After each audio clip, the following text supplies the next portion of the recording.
નમસ્કાર, આપ જોઈ રહ્યા છો જીએસટીવી ન્યૂઝ અને આપની સાથે હું છું ધ્વની। અત્યારે હાલ એક મહત્વપૂર્ણ સમાચાર સામે આવી રહ્યા છે। લોકસભાની ચૂંટણીની તારીખોની જાહેરાત થઈ ગઈ છે, ત્યારે સાવલીમાં ભાજપના ધારાસભ્ય કેતન ઇનામદારે રાજીનામું આપ્યા હોવાના સમાચાર મળી રહ્યા છે। ધારાસભ્ય કેતન ઇનામદારે રાત્રે 32 કલાકે વિધાનસભા અધ્યક્ષને રાજીનામું સોંપ્યું છે। વિધાનસભા અધ્યક્ષ શંકર ચૌધરીએ આ રાજીનામું હજી સુધી સ્વીકાર્યું નથી, પરંતુ કેતન ઇનામદારે રાજીનામું સોંપ્યું છે। અંતરાત્માને માન આપી અને રાજીનામું આપું છું તેવું એક સ્ટેટમેન્ટ કેતન ઇનામદાર તરફથી સામે આવ્યું છે। તો સાવલીમાં ભાજપના ધારાસભ્ય કેતન ઇનામદારે રાજીનામું આપ્યું છે। થોડા સમય પહેલા જ આપણે જોયું હતું કે વડોદરામાં આંતરિક વિખવાદ જે છે તે ચરમસીમાએ જોવા મળી રહ્યું છે। જ્યોતિ પંડ્યાએ પણ જ્યારે રંજન ભટ્ટને ટિકિટ ફરી એક વખત આપવામાં આવી છે ત્યારે નારાજગી વ્યક્ત કરી હતી। તો અત્યારે હાલ જે સમાચાર મળી રહ્યા છે ત્યારે કેતન ઇનામદાર દ્વારા રાજીનામું આપવામાં આવ્યું છે। આ સંદર્ભે વધુ વિગત મેળવી લઈએ। અમારા સંવાદદાતા રૂપેશ અમારી સાથે જોડાઈ ગયા છે। રૂપેશ, વડોદરામાં જે આંતરિક વિખવાદ છે ભાજપમાં એ સપાટી પર આવતો જોવા મળી રહ્યું છે। પહેલા જ્યોતિ પંડ્યાની નારાજગી, હવે કેતન ઇનામદારે રાજીનામું આપ્યું, શું ચાલી રહ્યું છે અને શું વિગતો? જી ચોક્કસ આપણે જણાવી દઉં કે આ બિલકુલ રાજકીય ભૂકંપ હોઈ શકે છે। કોઈએ પણ કદાચ નહીં વિચાર્યું હોય કે સવાર પડતાની સાથે જ આ પ્રકારના મેસેજ મળશે કે જેમાં હાલના જે સાંસદ છે રંજનભાઈ ભટ્ટ, એના કરીબી એવા ધારાસભ્ય કેતન ઇનામદાર રાજીનામું આપી દેશે। અને વાત તો એવી પણ હતી અગાઉ કે 2027માં આગામી વિધાનસભાની ચૂંટણી નહીં લડવાની એમને જાહેરાત કરી ચૂક્યા છે। બીજી એક વાત જણાવી દઉં કે જ્યારે પણ એમના પિતાશ્રીનો જન્મદિવસ હોય, સ્વર્ગસ્થ પિતાશ્રીનો, ત્યારે એ જે નવયુવક જોડાવા માટે, લગ્ન ઉત્સુક જોડાવા માટે એક લગ્ન સમારોહ યોજતા હતા નિઃશુલ્ક, અને એમાં 500 કરતા વધુ જોડાઓ દર વર્ષે જોડાતા હતા। એટલે આ વખતે પણ 4 તારીખે એમને આ પ્રકારનો પ્રસંગ સાવલી ખાતે રાખ્યો છે। પરંતુ જે પ્રકારે તેમને રાજકીય રાજીનામું આપી દીધું ધારાસભ્ય તરીકે, એમાં રાજકીય હલચલો તેજ જરૂર થઈ ગઈ છે। કદાચ એવી પણ વાત આવે છે કે કેટલાક નેતાઓથી, પ્રદેશના અને જિલ્લાના નેતાઓથી તેઓ નારાજ ચાલતા હોવાની વાત છે। લોકસભાની ચૂંટણી માટે પણ એમને ટિકિટ માંગી હોવાની વાતો કહેવાતી હતી, પણ આ માત્ર વાતો હતી કે કેમ, એ સૌથી મોટી વાત છે। પરંતુ તમામ વાતો વચ્ચે હાલ રાજકીય ભૂકંપ જરૂર આવ્યો છે, કારણ કે લોકસભાની ચૂંટણી ટાણે જ રંજન મહેલના કરીબી એવા કેતન ઇનામદાર કે જેઓ સાવલીના ધારાસભ્ય છે એને રાજીનામું આપ્યું છે। જી આભાર રૂપેશ, અમારી સાથે જોડાવા બદલ અને સમગ્ર માહિતી આપવા બદલ। તો અત્યારે હાલ જે સમાચાર સામે આવી રહ્યા છે, વિધાનસભા અધ્યક્ષ શંકર ચૌધરીને કેતન ઇનામદારે રાજીનામું આપી દીધું છે અને સમય પણ જુઓ, રાત્રિના 2:30 કલાકે તેઓએ રાજીનામું આપ્યું છે અને સાથે જ તેઓનું સ્ટેટમેન્ટ એવું સામે આવી રહ્યું છે કે પોતાની અંતરાત્માનો અવાજ જે છે તે સાંભળી અને તેઓ પોતે રાજીનામું આપી રહ્યા છે। જે રીતે અમારા સંવાદદાતા રૂપેશે જણાવ્યું તે પ્રમાણે કેતન ઇનામદાર જે છે તે રંજનબેન ભટ્ટ કે જેઓ વડોદરાથી છે તેમના ખૂબ જ નજીકના માનવામાં આવે છે અને તેઓએ અચાનક રાજીનામું આપતા અનેક ચર્ચાઓએ જોર પકડ્યું છે।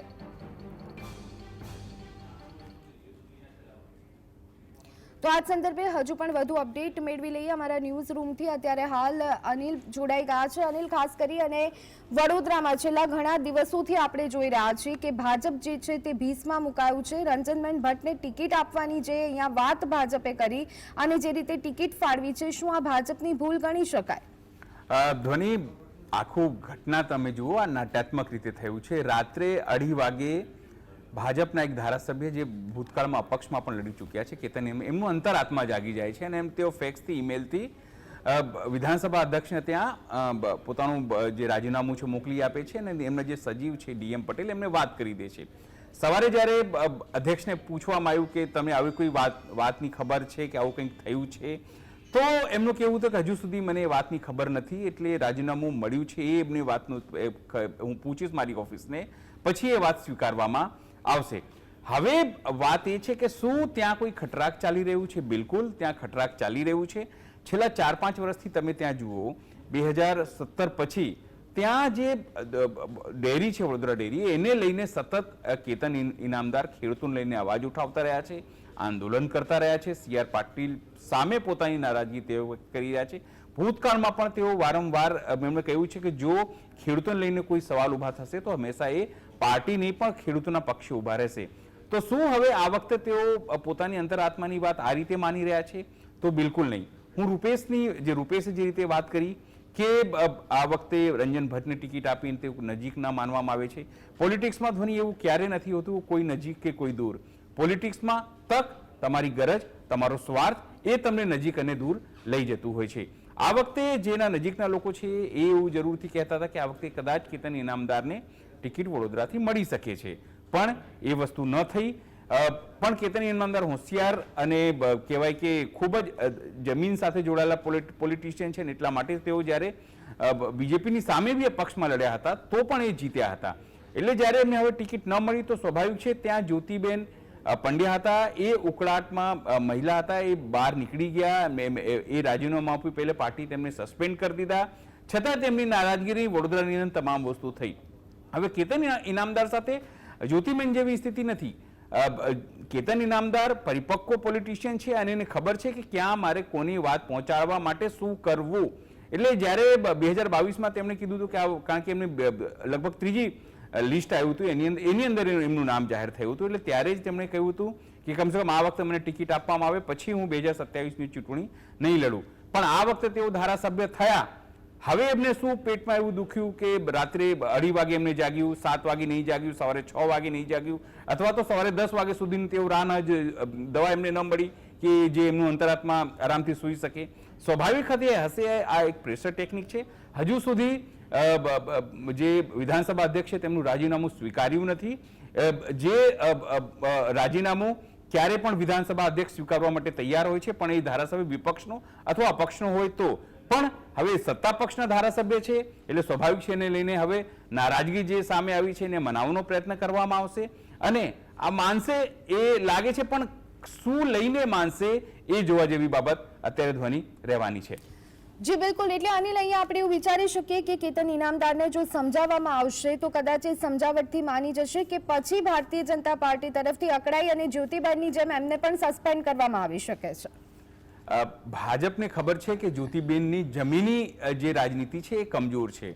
ભાજપને એ વાતને પણ ખબર છે કેતન ઇનામદારને જો નુકસાન કરવામાં આવશે તો CR પાટીલનું જે સપનું છે કે વડાપ્રધાન નરેન્દ્ર મોદીનું જે સપનું છે કે 5 લાખ વોટથી જીતું એમાં ફાચર પડી શકે છે. માત્ર એટલું જ નહીં, આસપાસના વિસ્તારમાં નુકસાન થઈ શકે છે. એટલે ભાજપ કમસે કમ અત્યારની સ્થિતિમાં, કારણ કે એની લોકપ્રિયતા ખૂબ વધારે છે કેતન ઇનામદારની, અને સાથે વ્યક્તિગત રીતે એની જમીની રાજકારણ છે એ ખૂબ જ મજબૂત છે. એટલે CR પાટીલ હોય, ઇવન એમાં અમિત શાહ હોય, કોઈ પણ અત્યારે તો, કારણ કે માથે ઇલેક્શન છે, અત્યારે તો કોઈ તેમની નારાજગી જે છે એ સામે વોરવા તૈયાર નહીં હોય, પણ એમને મનાવવાની કામગીરી થશે. એમને એશ્યોરન્સ કેવા પ્રકારનું અપાય છે એ મોટી વાત છે ધ્વનિ.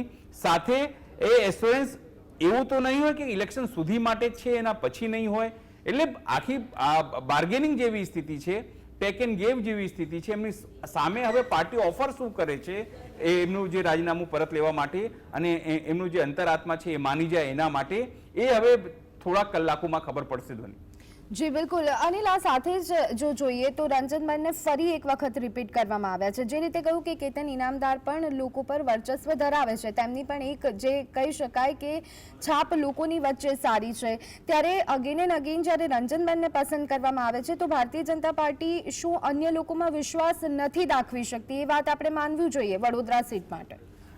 ખાસ કરીને જે રીતે જ્યોતિબેને બહાર આવ્યા અને તમામ વસ્તુ એમણે કહી, અત્યારે ભાજપની અંદર ધ્વનિ એક જ છે, જે વ્યક્તિ તે તમને જીતાડી શકે, જીતાવ ઉમેદવાર હોય, એ પછી કોઈ પણ વ્યક્તિત્વનો વ્યક્તિ હોય, એ પછી ખેડૂતોને મારનાર રાજેશ ટેની હોય કે પછી એવા તમને ખ્યાલ હોય તો બારાબંકીથી જે સાંસદને ટિકિટ અપાઈ હતી એમનું સેક્સ વિડીયો સામે આવ્યો હતો.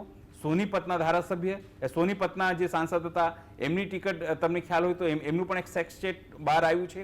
એટલે ભાજપને હવે એનાથી કોઈ ફેર નથી પડતો કે કોણ વ્યક્તિ કેવો છે.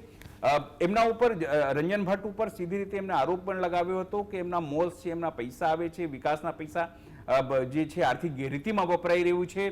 પણ માત્ર જીતાવ ઉમેદવાર છે, પાર્ટીને એવું લાગે છે કે માત્ર વડાપ્રધાન નરેન્દ્ર મોદીના ચહેરા ઉપર જીતવામાં આવશે, પછી કોઈને પણ તમે ટિકિટ આપો. એટલે પાર્ટીને સીધી રીતે નથી, એવા જમીની લોકોની જરૂર નથી. અત્યારે પાર્ટીને જે પાર્ટીને મેનેજ કરી શકે પૈસાની રીતે, અથવા તો કાર્યક્રમો કરાવવામાં, ભીડ લાવવામાં, બસો એકઠા કરવામાં અને પાર્ટીને ફંડ અપાવવામાં. અને સ્પષ્ટપણે એક વાત, જ્યારે સી.આર. પાટીલ વડોદરામાં 3-4 દિવસ પહેલા હતા, એમણે સ્પષ્ટપણે વાત કહી હતી કે પાર્ટી ફંડ માટે મેનેજ કરવા માટે શું મારે ફોન કરવો પડશે, હવે શું લોકલ વ્યક્તિઓ આ વસ્તુ નહીં કરી શકે? એટલે આખી વ્યવસ્થા અત્યારે પાર્ટી ફંડને લઈને થઈ રહી છે, અને કોણ પાર્ટીને વ્યવસ્થિત મેનેજ કરી શકે, મતદારોને કોણ મેનેજ કરી શકે. લોકપ્રિયતા અને મેનેજ કરવું બંને વસ્તુ ધ્વનિ અલગ વસ્તુ હોય છે. અત્યારે તમામ વસ્તુ મેનેજને લઈને ચાલે છે, અને એટલા માટે ત્યાં મોવડી મંડળને બિલકુલ ભાજપને લાગ્યું હશે કે રંજનબેન ભટ્ટ વધુ પડતો સારા મેનેજર છે બીજા લોકો કરતા, એટલા માટે એમને ટિકિટ અપાઈ છે. કાલે પણ રંજનબેન ભટ્ટનો વિરોધ થયો છે. સ્થાનિક જે વોર્ડ લેવલના કે શહેર લેવલના પદાધિકારીઓ હતા ભાજપના, એમને જઈને શહેર કાર્યાલય ઉપર પોતાનો વિરોધ નોંધાવ્યો છે. પણ આ વિરોધને શું ડામવું, કારણ કે આ એક પ્રેશર ટેકનિક પણ હોઈ શકે છે. ડામવા માટે આ કેતન ઇનામદારનું આ રાજીનામું કરાવવામાં આવ્યું હશે, અથવા તો કોઈ બીજું કારણ હશે, અથવા તો મુદ્દો ડાયવર્ટ કરવા માટે કરાવવામાં આવ્યો હશે કે ભાજપ આની અંદર ખૂબ માહિર છે. સ્વાભાવિક છે કે તમામ વસ્તુ આગળ ડેવલપમેન્ટ 3-4 કલાક કેવા થવાના છે, શું એ માનવાના છે, એમને શું ઓફર કરાય છે, અથવા તો કયા પ્રકારની એમને એશ્યોરન્સ અપાય છે, એ એના ઉપર ડિપેન્ડ કરે છે. પણ એ થોડા કલાકોમાં બધું ખબર પડશે કે એમની અંતરાત્મા જે જાગી ગઈ છે એ હવે કઈ રીતે શું છે. જી બિલકુલ અનિલ, અહીંયા જ્યોતિબેન પંડ્યાએ નારાજગી વ્યક્ત કરી, હવે કેતન ઇનામદાર નારાજગી વ્યક્ત કરી રહ્યા છે. ખરેખર સ્થાનિક જનતા માટે કે જે મતદારો છે તેમના માટે આ તમામ બાબતો એ કેટલી ધ્યાને લેવાતી હોય છે? શું તેનાથી કોઈ ફરક પડતો હોય છે ખરો? જે રીતે અત્યારે હાલ ભારતીય જનતા પાર્ટી દ્વારા કહી શકાય કે રંજનબેનને ટિકિટ આપી દેવામાં આપી છે, કારણ કે ક્યાંક વિશ્વાસ છે કે જીતીને આવશે અને સારા માર્જિનથી જીતીને આવશે. જનતા પર કેટલી અસર જોવા મળશે? ખાસ કરીને અત્યારની પરિસ્થિતિની હું તમને વાત કરું તો જનતાને કોણ જીતે છે, કોણ હારે છે, એનાથી મતલબ નથી હોતું. અને હંમેશા બી મતદારોમાં હંમેશા 3 પાર્ટ રીતે જોવાય છે. એક, હંમેશા કોંગ્રેસ હોય કે બીજેપી હોય કે તમામ પક્ષો હોય, એને કોર એક વોટ બેંક હોય છે. તમને જીતાડે અને હરાવે છે કોણ? જે 15 થી 20% જે હંમેશા ડાયવર્ટ થતો જે મતદાર છે, એમાં યુવાનો હોય, મહિલાઓ હોય, નોકરિયાત વર્ગ હોય, ખેડૂતો હોય, તમામ પ્રકારના વર્ગનો સમાવેશ થાય છે. જે માર્જિનલાઇઝ જે મતદારો જે બોર્ડર ઉપર હોય છે, એને તમે કઈ રીતે ઇન્ફ્લુઅન્સ કરો છો, એના ઉપર તમામ ઘટનાક્રમ થાય છે. હંમેશા 15 થી 20% જે મતદાર હોય છે ધ્વનિ, એને જ એવું લાગે છે કે આ વખતે આપણે છેતરાઈ ગયા, આપણે તો આ વિચારીને મત આપ્યું હતું પણ આ વખતે અમને મળ્યું નથી. પણ જે વિચારધારાથી જોડાયેલા જે મતદારો છે એમને એવાથી કોઈ ફેર નથી પડતો કે અમારા પાર્ટીના સિમ્બોલ પર કાળા ચોરને ટિકિટ અપાઈ છે, ગધેડાને અપાઈ છે, સીઆરને, બિલાડાને, કૂતરાને, એનાથી એને કોઈ મતલબ નથી હોતું. એનાથી એવું જ છે કે બસ અમારી પાર્ટીનો વ્યક્તિ છે એટલે અમારે એને જીતાડવાનું છે. પણ જે 15 થી 20% માર્જિનાઇઝ જે મતદાર હોય છે એને જ હંમેશા ફીલ થતું હોય છે કે આપણે છેતરાઈ ગયા છીએ, આ વખતે એ નહીં પણ બી વ્યક્તિને જો અમે વોટ આપત તો અમે નિશ્ચિત કદાચ ઉલટફેર કરી શકત, અને એને જ એવી અપેક્ષા થતી હોય છે. અને હંમેશા એવા મતદારો સાથે જ વિશ્વાસઘાત થતો હોય છે, અને એ જ મતદારો જે બોલતા નથી પણ ચૂપચાપ મતદાન કરતા હોય છે. ઘણી વખત એમના જે મતો છે એનાથી સરકારો બદલાતી હોય છે, ઉલટફેર થતું હોય છે. ધ્વનિ જી આભાર અનિલ, અમારી સાથે જોડાવા બદલ અને સમગ્ર માહિતી આપવા બદલ. તો અત્યારે હાલ તો કેતન ઇનામદારે રાજીનામું આપી દીધું છે. ભારતીય જનતા પાર્ટી કેવી રીતે તેમને મનાવવાનો પ્રયત્ન કરે છે તે જોવું મહત્વપૂર્ણ રહેવાનું છે. આગળ પણ અપડેટ આપતા રહીશું, પરંતુ અત્યારે હાલ બુલેટિનમાં સમય થયો છે બ્રેક લેવાનો.